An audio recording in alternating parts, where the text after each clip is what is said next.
یعنی آپ نے مری اور گردونواں کی جو سڑکیں ہیں آپ نے 2 سال سے ان کی مرمت نہیں کی. آپ اتنا شور مچاتے ہیں کہ ہم یہ کر دیں گے, ہم یہ کر دیں گے. آپ وہاں پر پارکنگ پلازا نہیں بنا سکے. میڈیا ہمیشہ چلاتا ہے مری بھر گیا, مری میں لوگ گاڑیوں میں رہ رہے ہیں, لوگوں کے لیے گاڑی کھڑی کرنے کی جگہ نہیں ہے, ہوٹلوں کے کرائے آسمانوں سے باتیں کر رہے ہیں. آپ کے کانوں پہ جوں تک نہیں رنگتی.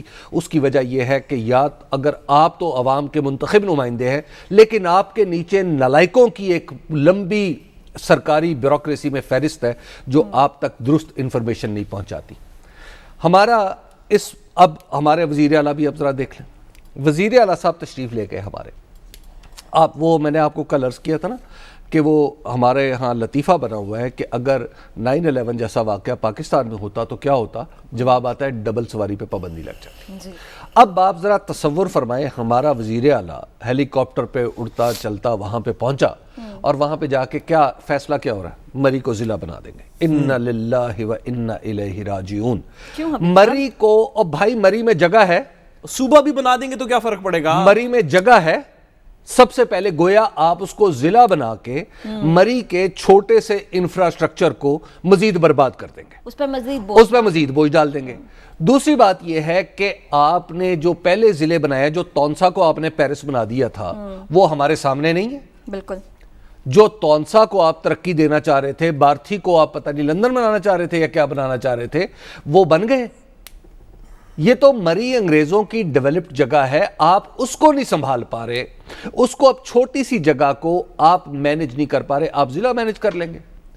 بھائی بات یہ ہے کہ کیا آپ کچھ سوچتے سمجھتے ہیں؟ ویسے مجھے توقع نہیں ہے, میں آپ کو عرض کرتا ہوں نا کہ پاکستان میں ایک ہی سازش ہے, پاکستان میں کنسپیریسی آف انکمپٹنس ہے, نالائکی کی ایک سازش ہے جو ہمارے ساتھ ہو رہی ہے. لیکن حبیب صاحب ان نالائکوں کو ہمارے اچھے کاموں کو کیا کی تشہیر نہیں کی جاتی, یہ اچھے کام ہو, آپ ان نالائکوں سے آپ کو توقع ہے کوئی اچھے کاموں کی؟ ان نالائکوں کو یہ نہیں پتا, ابھی یہ نہیں پتا, ان نالائکوں کو یہ نہیں پتا کہ بھائی جب آپ نے ٹورزم ڈیولپ کرنا دنیا میں, سوئٹزرلینڈ کی مثال دے رہے تھے بھی ہمارے وزیر اعظم, سوئٹزرلینڈ میں کتنے مقامات ہیں جہاں تک آپ گاڑی نہیں لے جا سکتے. وہاں پر جانے کے لیے بس کی ارینجمنٹ کی جاتی ہے, وہاں پر جانے کے لیے ٹرین کی ارینجمنٹ کی جاتی ہے. Shuttle service. اب آپ کم از کم اگر آپ میں کچھ عقل ہے تو کم از کم یہ کریں کہ مری میں جو گاڑی داخل ہو اس سے آپ ہیوی پیسے لیں, اس سے آپ 5-7 ہزار روپیہ لیں, ورنہ آپ گاڑی نیچے پارک کریں, نیچے جگہ ہے وہاں پہ گاڑی آپ اپنی سہولت کے ساتھ پارک کریں اور مسلسل چلتی ہوئی شٹل سروس میں بیٹھیں, اور چاہے آپ نے مری جانا ہے, چاہے آپ نے نتھیا گلی جانا ہے, آپ ایوبیا جانا ہے, آپ جائیں. اور آپ ایک دفعہ, دنیا میں یہ کوئی ایسا کام نہیں ہے جو میں بتا رہا ہوں کہ یہ میں نیا ایجاد کر کے بتا رہا ہوں, دنیا کے ہر بڑے شہر میں یہ ارینجمنٹ موجود ہے. سب سے پہلے تو گاڑیوں پر پابندی لگائیں. دوسری بات یہ ہے کہ آپ ڈیٹا کلیکشن کی طرف توجہ کریں. آپ کے پاس کتنے ہوٹل ہیں, ہوٹلوں میں کتنے کمرے ہیں, سٹاف کی تربیت کیسی ہے, کتنی گاڑیاں آ رہی ہیں, کتنی گاڑیاں جا رہی ہیں, اور پھر کتنے بستر. وہاں پہ ڈارمیٹریز بنائیں جو خاص طور پر نوجوان بچے جاتے ہیں, گروپس بنا کے وہاں جا کے رہیں. تو انتظامات اگر کرنے ہوں تو دنیا میں بہت کچھ موجود ہے, پہلے سے بنا ہوا ہے, جس پہ آپ عمل کر کے آگے بڑھ سکتے ہیں. لیکن آپ توقع کن سے کریں؟ ان لوگوں سے توقع کریں جو پیر تسمہ پا کی طرح ہمارے کندھوں پہ گزشتہ 74 سال سے ہمارے گلے میں انہوں نے اپنے تسمے جیسے پاؤں سے ہمیں پھانسی پہ لٹکایا ہوا ہے, ہمارا سانس مشکل سے آ جا رہا ہے. ان لوگوں سے آپ کو توقع ہے.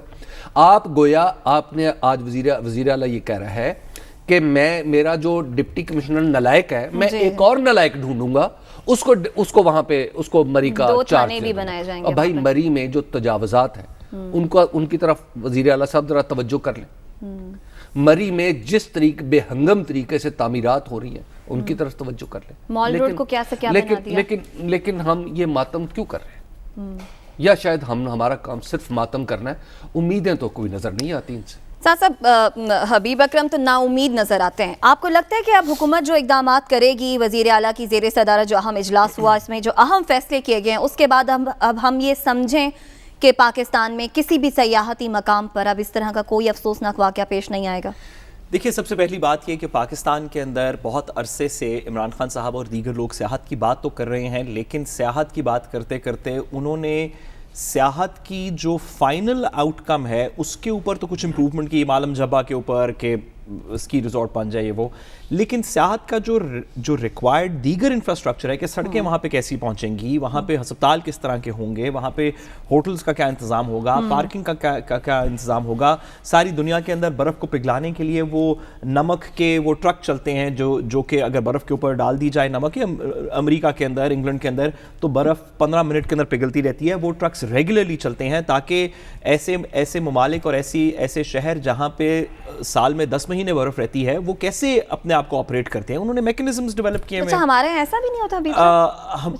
آپ کو پتہ ہے میں کیونکہ مجھے کچھ موقع ملا بوسٹن میں پڑھائی کرنے کا، نیو یارک میں رہنے کا، تو وہاں پہ ساری رات آپ جو ہے وہ تقریباً آدھا ٹائم سو نہیں سکتے اگر آپ کی کھڑکی کے پاس آپ کا بستر ہو، کیونکہ ساری رات فریکوینٹ ٹائم پیریڈ سے جتنا مرضی طوفان آ رہا ہو، برف جو آ رہی ہو، 15-20 منٹ کے وقفے سے ٹرک چل رہے ہوتے ہیں جو نمک پھینکتے رہتے ہیں سڑک کے اوپر، کیونکہ اس اسپیشل نمک کے پھینکنے سے برف جو ہے وہ میلٹ کر جاتی ہے، جو ویسے برف گرمی کی وجہ سے میلٹ کرنی تھی وہ اس نمک کی وجہ سے میلٹ کر جاتی ہے، تو سڑکیں صاف ہونی شروع ہو جاتی ہیں۔ یہ انفراسٹرکچر ہے جو کہ کسی بھی سیاحی یا کسی بھی پہاڑی علاقے کے اندر ضروری ہوتا ہے، اس کے اوپر تو ابھی تک وزیر اعلیٰ پنجاب کی طرف سے میں نے کوئی بات نہیں سنی، اور اس کے اوپر حکومت کو بڑا فوکس کرنا پڑے گا۔ یہ جو بات جس کے اوپر حبیب صاحب نے تنقید کی، میں اس میں 2 جملے اپنے ایڈ کرنا چاہتا ہوں۔ یہ جو آئیڈیا ہے نا کہ جگہ کو ضلع بنا دیں، یہ تو اس سے عجیب آئیڈیا تو میں نے کبھی سنا نہیں۔ یہ آپ کو پتہ ہے حبیب صاحب، یہ وکیلوں کے پرسپیکٹو کے اندر بھی ہوا، جب وکلا حضرات نے کچھ تھوڑی سی پروٹیسٹ کی، انہوں نے کہا جی فیصل آباد کے اندر بھی ہائی کورٹ کا بینچ بنا دیں، تو سرگودا میں بھی ہائی کورٹ کا بینچ بنا دیں، تو لیا کو بھی ضلع بنا دیں، تو بھائی اچھا بنا دیں گے ضلع تو کیا ہوگا؟ لیٹس پریکٹیکلی تھنک کہ ہوگا کیا؟ جہاں پہ بھی اسسٹنٹ کمشنر بیٹھتا ہے وہاں پہ ڈپٹی کمشنر بیٹھنا شروع ہو جائے گا، جہاں پہ بھی اے ایس پی بیٹھتا ہے وہاں پہ ایس پی بیٹھنا شروع ہو جائے گا، اور اسی طرح جہاں پہ ابھی اسسٹنٹ ڈی او بیٹھتا ہے وہاں پہ ڈی او بیٹھنا شروع ہو جائے گا۔ تو وہ کریں گے کیا؟ حکومت کا کچھ خرچہ کریں گے، کچھ مزید انفراسٹرکچر چاہیے ہوگا، لیکن وہ کریں گے کیا؟ کیا ضلع بن جانے سے برف پگھلنی شروع ہو جائے گی؟ کیا ضلع بن جانے سے پارکنگ لاٹس بننے شروع ہو جائیں گے؟ کیا ضلع بن جانے سے گاڑیوں کی کاؤنٹنگ ریئل ٹائم میں شروع ہو جائے گی؟ ایسے مشورے دیتا کون ہے ساتھ صاحب؟ آئی ایم شیور کہ میں تو کہنا چاہتا ہوں کہ میرے سے تو شاید زیادہ کوئی بہتری لوگ ہوں گے مشورے دینے والے، لیکن گزارش یہ ہے کہ آپ پرابلم کو سالو کریں۔ پرابلم یہ نہیں ہے کہ مری ضلع ہے یا نہیں ہے، یا مری میں افسران موجود تھے یا نہیں تھے۔ اچھا اگر ایس پی کھڑا ہوتا اے ایس پی کی جگہ سڑک کیا کر لیتا؟ تو کیا گاڑیاں چلنی شروع ہو جاتی؟ اگر اسسٹنٹ کمشنر کی جگہ ڈپٹی کمشنر کھڑا ہوتا تو برف کم پڑتی؟ بھئی کیا ہوتا؟ وہ کرے گا کیا؟ اچھا، اور اگر آپ کے پاس پلان ہے کہ ڈپٹی کمشنر جا کے 4 پارکنگ کے پلازے بنائے گا اور روڈ کلیئرنس کے نیٹ ورک شروع کرے گا اور نئے ٹرک استعمال کرے گا اور کاؤنٹنگ کرے گا، اگر آپ کا یہ خیال ہے تو وہ ڈپٹی کمشنر کی کرنے کی ضرورت ہے، وہ اسسٹنٹ کمشنر کیوں نہیں کر سکتا؟ وہ کیا کر رہا تھا وہاں پہ آج تک؟ تو گزارش یہ ہے کہ ضلع بنائے نہ بنائے کسی پرابلم کا سلوشن ہو سکتا ہے، یہ اس پرابلم کا سلوشن نہیں ہے۔ اس وقت پرابلم یہ بات ہو رہی ہے کہ سال میں کم از کم 2 دفعہ، ایک دفعہ گرمیوں کی چھٹیوں کے اندر، ہم ہر سال سنتے ہیں عید کے مقام کے قریب گرمیوں کی چھٹیوں کے اندر عید کے موقعوں پر مری بند ہو گیا جی، پھر ہم سردیوں میں سنتے ہیں جب پہلی برف باری ہوتی ہے کہ جی مری بند ہو گیا۔ اچھا کہ ڈپٹی کمشنر ہوگا تو مری کھلا رہے گا کیا؟ سڑکیں کھلی ہو جائیں گی؟ کیا ہوگا؟ اس پرابلم کا کیا مسئلہ، کیا سلوشن ہے؟ ضلع بنائیں، 100 دفعہ بنائیں ضلع، میں کہتا ہوں اس کو آپ صوبہ بنا دیں، آپ خود وہاں جا کے وزیر اعلیٰ صاحب رہنا شروع کر دیں۔ سڑک کیسے اس چلے گی؟ یہ سوال ہے کہ سڑک، اچھا اگر وزیر اعلیٰ صاحب کا سیکریٹریٹ وہاں ہو جائے، پنجاب کا مری اگر سینٹرل سپاٹ بن جائے، میں کہتا ہوں کہ ڈویژن بنا دیں، پھر سڑکیں کیا کھلی ہو جائیں گی اس کی وجہ سے؟ کیا ہوگا؟ تو بھئی پرابلم کو سالو کریں۔ اور میں ایک جملہ، سوری، کل ہم نے اس پروگرام میں بات کرتے ہوئے میں نے ہی تھوڑی سی بات کی کہ عوام کو خیال رکھنا چاہیے کہ ایسے موقع جہاں پہ خطرہ ہو وہاں پہ نہ جائیں، جس اور اگزامپل دی کہ ہم نے دیکھا کہ جب طوفان آ رہا ہوتا ہے تو ہم نے کراچی کے اندر دیکھا کہ ہر دفعہ لوگ پھر بھی انتظامیہ کے روکتے بھی ساحل سمندر پر چلے جاتے ہیں۔ بالکل یہ بات میں کر سکتا ہوں، آپ کر سکتی ہیں، حبیب اکرم صاحب کر سکتے ہیں، ہمارے ملک کے نوجوان کر سکتے ہیں، ہمارے ملک کے شہری کر سکتے ہیں۔ مہربانی کر کے حکومت والے ہمیں یہ نہ بتائیں کہ یہ عوام کا مسئلہ ہے، کہ یہ عوام کی فالٹ ہے۔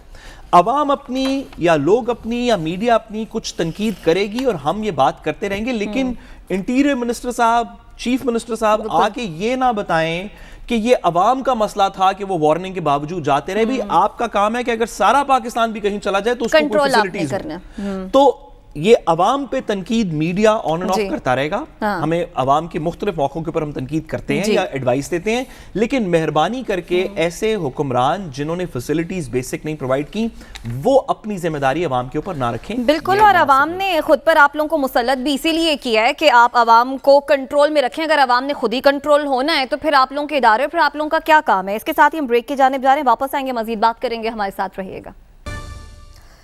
ویلکم بیک ناظرین. یوریا کھاد کی قلت سے کسان پریشان ہیں. جب ڈی اے پی چاہیے تھی تب کسانوں کو وہ نہیں مل رہی تھی تو بلیک میں مل رہی تھی. اب جب فصل کو پروان چڑھانے کے لیے یوریا کی ضرورت ہے تو اب کسانوں کو نہیں مل رہی. اگر یوریا کھاد مل رہی ہے تو بلیک میں, جو کہ کسانوں کے قوت خرید سے باہر ہے. ایک طرف کسان پریشان ہے لیکن دوسری طرف حکومت جو ہے وافر کھاد ہونے کے دعوے کر رہی ہے. وفاقی وزراء خسرو بختیار حماد اظہر 2 روز پہلے کھاد بحران کے حوالے سے کیا گفتگو کر رہے تھے, آپ کو دکھاتے ہیں.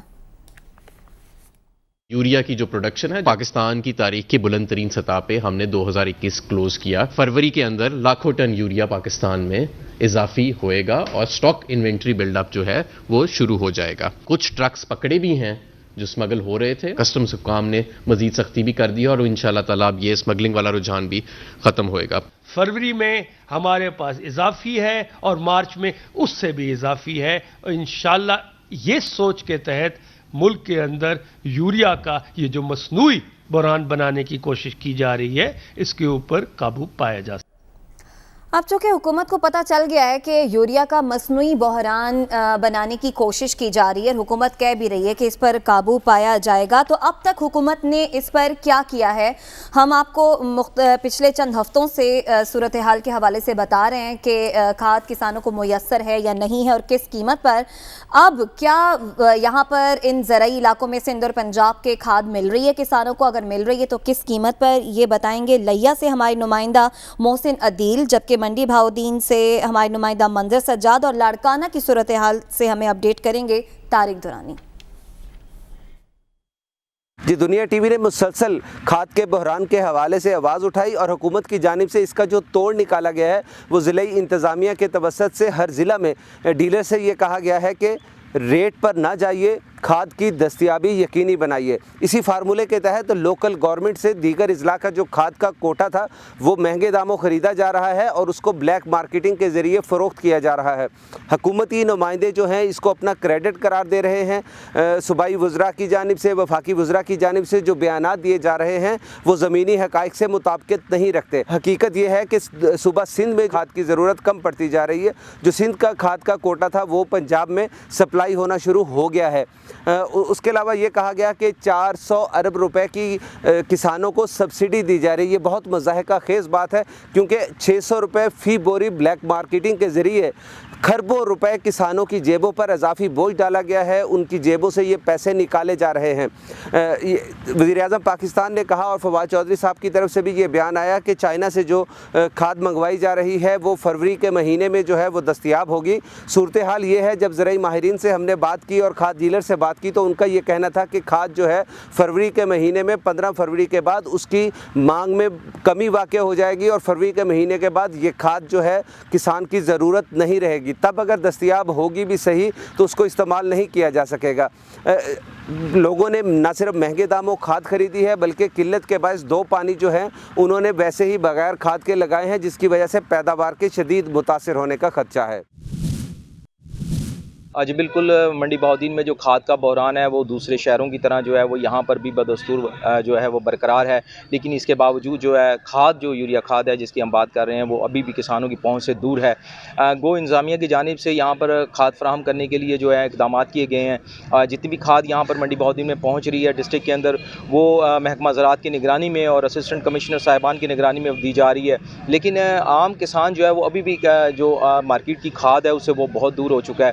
اس کی کی وجہ یہ ہے کہ جو محکمہ زراعت کی جانب سے جن لوگوں کو, جن کسانوں کو, کاشتکاروں کو چٹیں دی جاتی ہیں ان کو ہی کھاد دی جا رہی ہے. اگر ہم بات کریں حکومت کی جانب سے تو یہ کہا گیا تھا کہ کسان اور کاشتکار جو ہیں وہ نہ گھبرائیں, ان کو کھاد جو ہے وافر مقدار میں مارکیٹ سے ملے گی, بلکہ حکومت کی جانب سے بیرون ملک سے کھاد منگوائی جا رہی ہے اس بحران کو دیکھتے ہوئے. لیکن اس کے باوجود بھی جو ہے کسان اور کاشتکار جو ہیں وہ گھبرائے ہوئے بھی ہیں, پریشان بھی ہیں اور مارے پھر رہے ہیں. اور ہمیں یعنی کہ اگر ہم گراؤنڈ ریئلٹی کی بات کریں, منڈی بہاؤدین ڈسٹرکٹ جو ہے وہ زرعی اعتبار سے بڑا اہم ضلع ہے, اور اگر ان کو کسانوں کو بر وقت کھاد نہ ملی تو یہ بات یقینی ہو چکی ہے کہ آنے والا جو وقت ہے اس میں جو گندم کا بحران جو ہے وہ سر اٹھائے گا, اور جب گندم کا بحران آئے گا تو حکومت کو سرکاری نرخ پہ جو ہے گندم خریدنے میں دشواری کا سامنا کرنا پڑے گا, اور اس کے بعد جو ہے مارکیٹ میں آٹا جو ہے وہ نایاب ہو جائے گا, اور جب آٹا یا نایاب ہوگا تو اس کی قیمتیں جو ہیں وہ بھی بڑھ جائیں گی. لہٰذا حکومت کو چاہیے کہ وہ ملک بھر کی طرح منڈی بہاؤدین میں بھی عام کسان کو جو ہے وہ کھاد کی فراہمی کے لیے جو ہے وہ مؤثر اور یقینی اقدامات کرے, تاکہ کسان بآسانی اپنی فصلوں کو جو ہے وہ یوریا کھاد دے کر ان کو پروان چڑھا سکے اور ملک کی معیشت کو مضبوط کرنے میں کردار ادا کر سکے. جی حکومتی دعوے کچھ بھی ہوں لیکن صورتحال اس کے برعکس ہے. لاڑکانہ میں اس وقت لاڑکانہ کی مارکیٹوں میں کہیں بھی یوریا دستیاب نہیں ہے, لیکن ایک تبدیلی ضرور آئی ہے کہ بلیک مارکیٹ کرنے والے جو افراد ہیں ان کے پاس گزشتہ 10 دن سے یہاں جو یوریا کی سپلائی ہے وہ بڑھا دی گئی ہے, اور لاڑکانہ کی بلیک مارکیٹنگ کرنے والے جو بلیک مارکیٹ ہے وہاں تقریباً 3000 سے 3500 روپے میں یوریا موجود ہے. اس وقت اگر بات کی جائے لاڑکانہ کی گندم کو, جو گندم کی فصل ہے اس کو فروری تک 3 بار یوریا سپلائی کی جانی ہے, لیکن اس وقت تک کچھ ایسے علاقے ہیں جہاں اس وقت تک ایک بار بھی یوریا کسان اپنی فصل کو نہیں دے سکے ہیں, کیونکہ اس کی سب سے بڑی وجہ شارٹیج ہے. پہلے ڈی اے پی کی شارٹیج اور اب یوریا کی شارٹیج کے باعث تقریباً 7.5 لاکھ ایکڑ پر ہر سال جہاں گندم لاڑکانہ ڈویژن میں کاشت ہوتی تھی, اس بار تقریباً 4 سے 4.5 لاکھ ایکڑ پر یہاں گندم کاشت کی گئی ہے, جبکہ جو دیگر زمین ہے اس پر الٹرنیٹ کراپ یہاں پر اگائی جا رہی ہیں. جو کسان رہنما ہیں, جو آبادگار ہیں, ان سے ہماری اس حوالے سے بات ہوئی. ان کا کہنا ہے کہ اگر اب بھی یوریا فراہم نہیں کی گئی, جو فصل جو نہیں کی گئی, تو اس کے بعد جو فصل یہاں پر اگائی گئی ہے اس کو شدید نقصان پہنچنے کے خدشات ہیں. انتظامیہ اگر بات کی جائے, انتظامیہ یہاں موجود ہے. انتظامیہ بتاتی ہے کہ تقریباً لاڑکانہ کی جو ضرورت ہے ضلع کی وہ تقریباً 2.5 لاکھ بوریاں ہیں, لیکن 3.25 لاکھ بوریاں یہاں لاڑکانہ کو فراہم کی گئی ہیں, لیکن کس کو فراہم کی گئی ہے یہ بات انتظامیہ بتانے سے اب تک قاصر ہے. انتظامیہ یہاں پر میٹنگ ضرور کھیل رہی ہے, لیکن ان کی جانب سے جہاں یہ کھلے عام بلیک مارکیٹنگ ہو رہی ہے, یہاں پر کھلے عام گوداموں سے سپلائیاں ہو رہی ہیں, کھلے عام یہاں پر 3 سے 3,500 روپے میں جب بوری یہاں پر فروخت ہو رہی ہے, لیکن اس کے باوجود انتظامیہ کی جانب سے کہیں بھی کوئی ان بلیک مارکیٹنگ کرنے والوں کے خلاف کوئی کارروائی نظر نہیں آ رہی, کہیں کوئی چھاپے نظر نہیں آ رہے, کہیں کسی پہ جرمانہ نہیں لگایا جا رہا, جو اس بات کی طرف اشارہ کر رہا ہے کہ کہیں نہ کہیں انتظامیہ اور بلیک مارکیٹنگ کرنے والے کا گٹھ جوڑ ضرور ہے. تو حکومتی دعوے اپنی جگہ, گراؤنڈ ریئلٹی ہے کیا, وہ ہمارے نمائندگان کی زبانی آپ نے جان لیا. حبیب صاحب, وزیر اعظم کہتے ہیں یوریا کھاد ہماری ضروریات پوری کرنے کے لیے کافی ہے. خسرو بختیار حماد اظہر پریس کانفرنس کرتے ہیں اور کہتے ہیں کہ جناب ہم نے پتہ لگا لیا ہے, چند ٹرک بھی ہم نے پکڑے ہیں, لیکن اس کے باوجود بھی صورتحال آپ کے سامنے ہے. دیکھیں, اس حکومت کا بہت بڑا مسئلہ ہے یہ ہے کہ اس تک یہ مسئلے کو آئیڈینٹیفائی کرنے میں اتنی دیر لگا دیتی ہے کہ اس وقت تک مسئلہ ایک مصیبت کی صورت اختیار کر جاتا ہے. مثال کے طور پہ آپ کو یاد ہے جب ہم نے ڈی اے پی کا معاملہ شروع کیا اسی پروگرام میں, پھر یوریا کی بات شروع کی, تو حکومت کا ہر بار ایک ہی موقف رہا کہ جناب بس ڈی اے پی تو موجود ہے, یوریا تو موجود ہے, یعنی ہمارے ہی سامنے ہمارے ہی منہ پہ بالکل حقائق کو جھٹلا دیا جاتا ہے. اور وہ کہتے ہیں کہ جناب آپ اصل مسئلہ جو ہے وہ میڈیا ہے جو اس طرح کے مسائل پیدا کر رہا ہے. اب دیکھیے کہ یوریا اگر پوری ہے تو پھر بلیک مارکیٹنگ کیوں ہو رہی ہے, 2600 روپے کی کیوں مل رہی ہے, 3000 روپے کی کیوں مل رہی ہے, 3500 کی کیوں مل رہی ہے, اور پھر آپ نے ریٹ غلط مقرر کیا ہوا ہے کہ 1760 کی بجائے 3500 کر دیں پھر, تاکہ اگر کھاد کمپنیوں کو آپ نے سپورٹ کرنا ہے تو پھر آپ اس طرح کر لیں. اب تیسری بات یہ ہے کہ انہیں یہ سمجھ ہی نہیں ہے کہ کھاد اور ایگریکلچر ہمارا اسٹریٹجک مسئلہ ہے. اس کی وجہ یہ ہے کہ آپ جب سے تشریف لائے ہیں ماشاءاللہ, جب سے تبدیلی کا یہ سورج طلوع ہوا ہے, اس وقت سے پاکستان میں گندم کی پیداوار درست نہیں ہو پائی, بلکہ یہاں پہ تو ٹھیک طریقے سے گاڑیاں نہیں چل پائیں. مریب کا حالت آپ دیکھ لیں. تو بات یہ ہے کہ یہاں پہ ہر خوشگوار چیز طوفان کا روپ اختیار کر لیتی ہے. یہ ہے نکما پن اور نالائکی, اس کے سوا اس کا کوئی دوسرا جواز نہیں پیش کیا جا سکتا. صاحب, تبدیلی کے نام پر آپ بڑا زیر لب مسکرائے ہیں, کیا کر رہی ہے حکومت اس بحران سے نمٹنے کے لیے؟ سب کچھ معلوم ہے, اس کے باوجود بھی دیکھیے افسوس کے ساتھ کچھ باتیں کرنی پڑتی ہیں, اور اس میں سب سے شاید سر فہرست یہ ہے کہ یہ جو 2-3 باتیں ہیں جو کہ ریکرنگ مسائل ہیں، دیکھیے کچھ مسائل ہوتے ہیں جو کہ آپ کے ون آف ہوتے ہیں. جب کرونا آیا تھا کسی کو ایکسپیکٹیشن نہیں تھی کہ کرونا آ سکتا ہے، پہلے کبھی دیکھا نہیں تھا، نئے پروسیجرز اڈاپٹ کرنے پڑے، نئی چیزیں کرنی پڑیں. کبھی کبھی کوئی اس طرح کا اور مسئلہ آ جاتا ہے. ٹڈی دل جب آیا تھا تو وہ ہر سال نہیں آتا، کبھی کبھی آتا ہے، شاید اس حکومت کو پتہ نہیں تھا. لیکن کچھ ایسے مسائل ہیں جو کہ ریکرنگ مسائل ہیں ہر سال کے. جو مری کی ہم نے بات کی، یہ ریکرنگ مسئلہ ہے ہر سال کا، گرمیوں کے اندر بھی ایک دفعہ، سردیوں کے اندر بھی ایک دفعہ. جب ہم چینی کی بات کر رہے تھے تو یہ ایک ریکرنگ مسئلہ ہے کہ چینی کب پروڈیوس ہوگی، کب کنزیوم ہوگی. جب ہم کھاد کی بات کر رہے ہیں تو اب سے 4-6 مہینے پہلے سے ہم ایک ریکرنگ مسئلے کی بات کر رہے ہیں کہ آپ کا وہ سیزن آ رہا ہے جہاں پہ کسان کو کھاد کی ضرورت ہے. پھر جب وہ اپنی فصل لگا لے گا تو ایک ایسا وقت آئے گا جب اس کو یوریا کی ضرورت پڑے گی. یہ آپ کو پہلے سے پتہ ہے، ہر سال، اگلے سال بھی اس وقت کسان کو یوریا کی ضرورت پڑے گی، 4 مہینے پہلے ڈی اے پی کی ضرورت پڑے گی. حکومت کا جو مسئلہ جو ایفیکٹولی نظر آ رہا ہے وہ یہ ہے کہ ایسے مسائل جو پریڈکٹ کیے جا سکتے ہیں ان کی پروسپیکٹیو پلاننگ نہیں ہو رہی، یا ہو رہی ہے تو ناکافی پلاننگ ہو رہی ہے. کچھ پلاننگ تو ضرور کر رہے ہیں کمیٹی تو جس طرح یہ کہہ رہے ہیں، ابھی ہمارے رپورٹیں بھی بتا رہے تھے کہ کھیل رہے ہیں. لیکن جب آپ کو پتا ہے، جب مجھے پتا ہے کہ ہر سال اگر مجھے جنوری میں الرجی ہو جاتی ہے تو میں اس کا دسمبر میں کوئی علاج کرنے کا سوچوں نا. جب الرجی ہو جائے تو اس کے بعد تو نہ کہوں کہ اب دیکھیں میں الرجی ہوئی تھی، اب میں سروائیو کر گیا ہوں تو کوئی بڑی بات نہیں ہے نا. آپ اس کا پروسپیکٹیو پلان بتائیں ان مسائل کا جو ہر سال ریکرنگ مسائل ہیں اور آپ کو پہلے سے پتہ ہے. بہرحال ابھی ہم بریک کی جانب بڑھ رہے ہیں، بریک سے واپس آئیں گے تو سندھ بلدیاتی ترمیمی بل پر حکومت اور اپوزیشن میں اب بھی اتفاق نہ ہو سکا، اس پر بات ہوگی، ہمارے ساتھ رہیے گا. ویلکم بیک ناظرین. سندھ بلدیاتی ترمیمی بل پر حکومت اور اپوزیشن میں اب تک اتفاق نہیں ہو سکا. جماعت اسلامی کا ابھی بھی کراچی میں دھرنا جاری ہے. اس دھرنے کو 10 روز ہو چکے ہیں. اس حوالے سے حافظ نعیم الرحمان کا یہ بھی کہنا ہے کہ اب احتجاج کا دائرہ کار وسیع کیا جائے گا. یہی نہیں بلکہ کراچی کے دھرنے کے شرکا سے اظہار یکجہتی کے لیے گجرانوالہ میں بھی ریلی نکالی گئی ہے. جماعت اسلامی کی کارکنوں کی بڑی تعداد اس میں شریک ہوئی ہے کیونکہ وہ سندھ بلدیاتی ترمیمی بل کے خلاف ہیں. الیکشن کمیشن نے بھی اس بل پر بہت سے اعتراضات حبیب صاحب اٹھائے ہیں. مسئلہ ابھی تک حل نہیں ہو رہا. 10 روز سے دھرنا بھی جماعت اسلامی کا جاری ہے. دیگر اپوزیشن کی جماعتیں بھی اس بل کو نہیں مانتی. دیکھیے اہم بات یہ ہے کہ اگر اس بارے میں کوئی ایفیکٹو مہم چلا رہا ہے تو وہ نعیم الرحمان ہی ہے اور جماعت اسلامی ہے. باقی سب کا زبانی کلامی جمع خرچ ہی ہے. اگر یہ اتنے ہی اچھے ہوتے تو جا کے اس دھرنے میں ان کے ساتھ بیٹھتے، کوئی یونائٹڈ فرنٹ بنتا اور اس کے نتیجے میں بات آگے چلتی.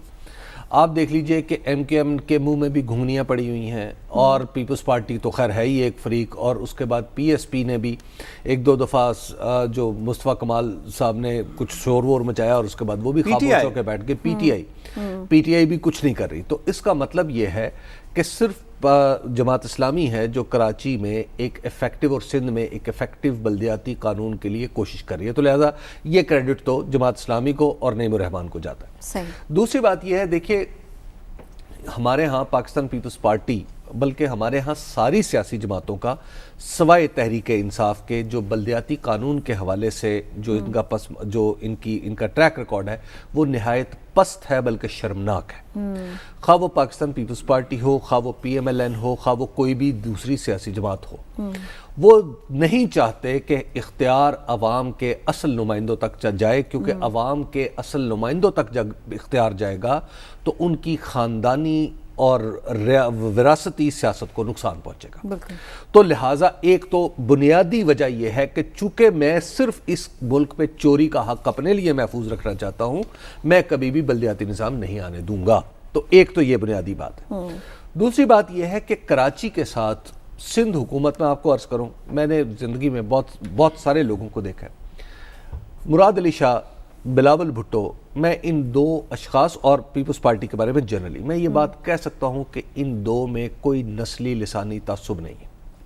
لیکن مسئلہ یہ ہے کہ یہ 2 ایسی ایک پیپلز پارٹی کی سربراہی کر رہا ہے، دوسرا ایسی حکومت کی سربراہی کر رہا ہے جس کے اندر شدید نسل پرست اور متعصب لوگ موجود ہیں، جو کراچی کو کراچی کے طور پہ نہیں دیکھ رہے، کراچی کو اپنے ہاسٹائل اور اپنے دشمن کے علاقے کے طور پہ دیکھ رہے ہیں.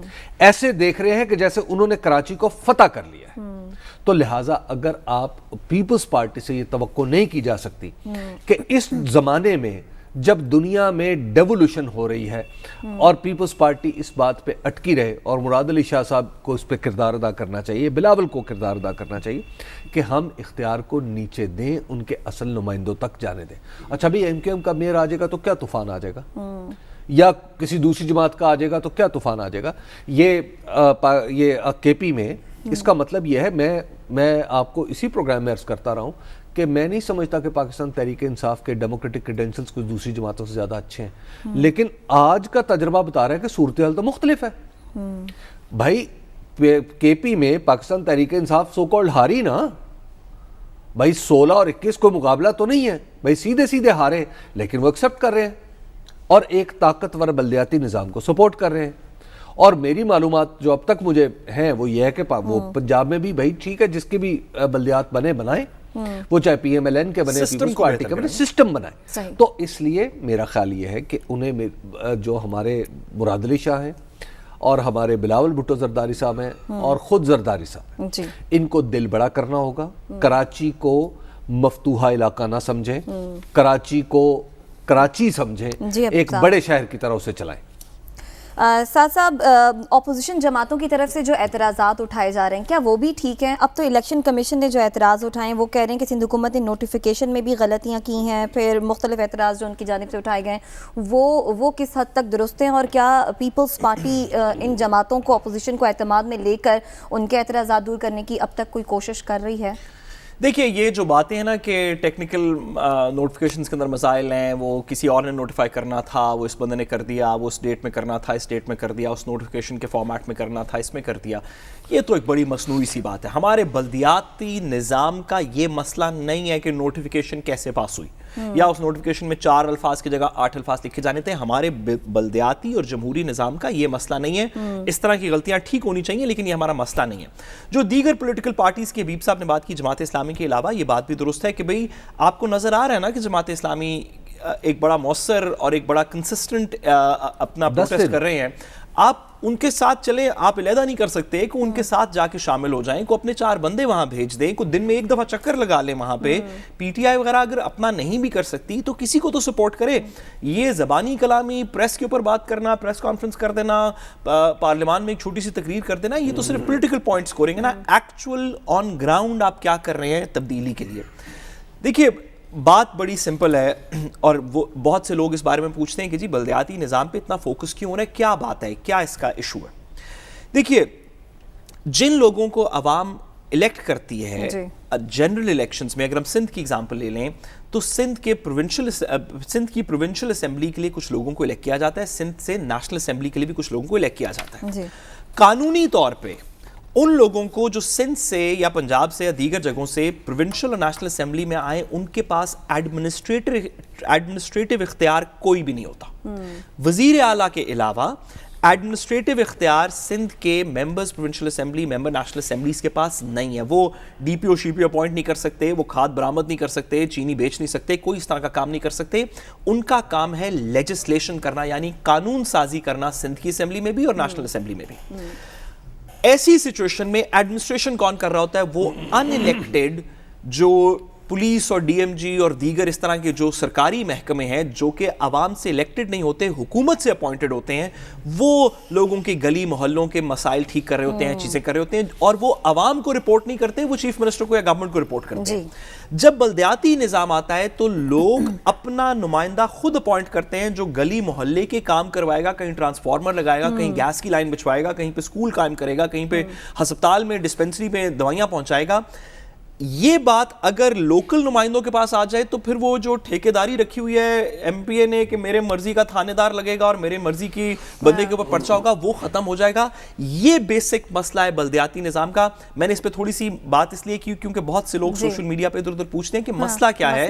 یہ افیکٹو بات ہے کہ جب تک آپ لوکل نمائندوں کو گلی محلے میں لوگوں کو یہ نہیں کہیں گے کہ آپ انچارج ہیں اس وارڈ کے, اس جگہ کے, تب تک یہ مسئلہ سالو نہیں ہوگا. ختم ہو گیا. اس کے ساتھ ہی پروگرام سے اجازت دیجیے, آپ سے پھر ملاقات ہوگی اللہ نے کے بعد.